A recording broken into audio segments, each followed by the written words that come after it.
review of our previous lesson. In our previous lesson, we talked about programming shapes. We said programming shapes are flowchart symbols that allow programmers represent the flow and control of a program. We also said a programmer is a person who creates computer programs, software developer, and software engineer. We also went further by giving examples of programming shapes like start and end process decisions. Start and end is known as overshape.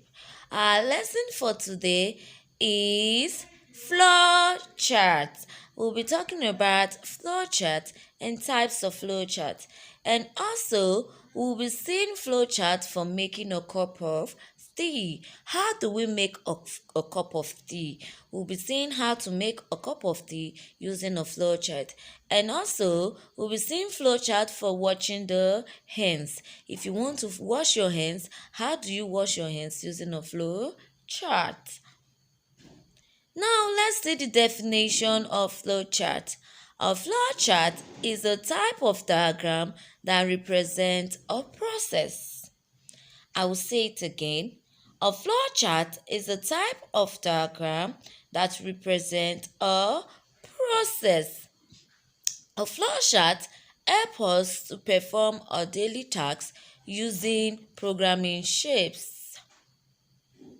Let's see the types of flowcharts. We have four types of flowcharts. We have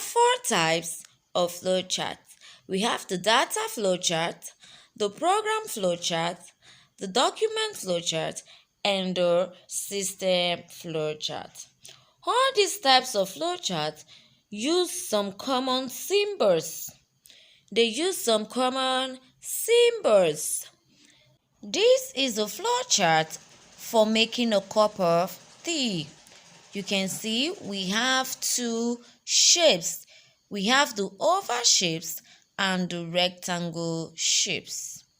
In making a cup of tea, first you need to start.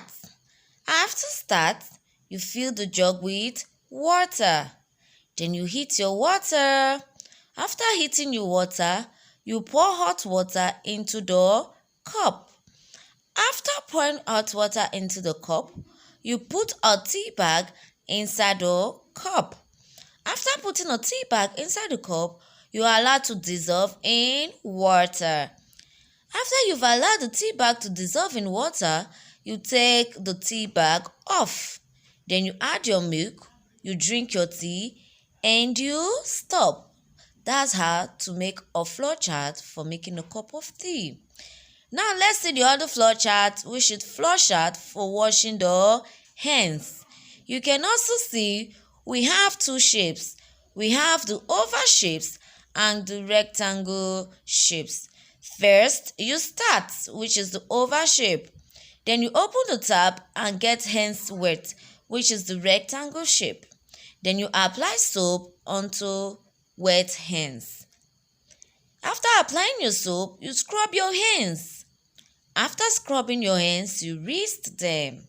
After rinsing them, you dry hands with a clean towel. After drying your hands, you turn off water, then you stop. Let's do a recap of today's lesson. We defined flowchart and we said flowchart is a type of diagram that represents a process. And we went further by discussing about flowchart for making a cup of tea.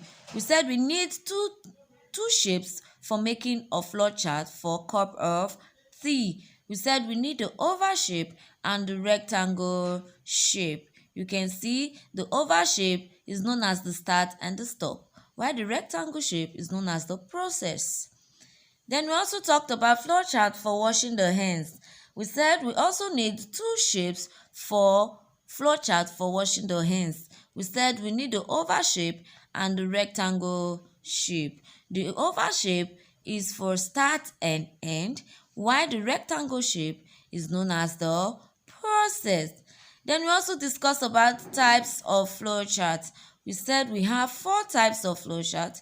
We have the program flowchart, we have the data flowchart, and we also have the document flowchart, and the last one, which is the system flowchart. Now you've learned about types of flowchart and flowchart for washing the hands. We've come to the end of this class. Yay! Always attempt your quiz and make sure you put your comment in the comment section. If you have any question, you can ask me through the comment section. Bye!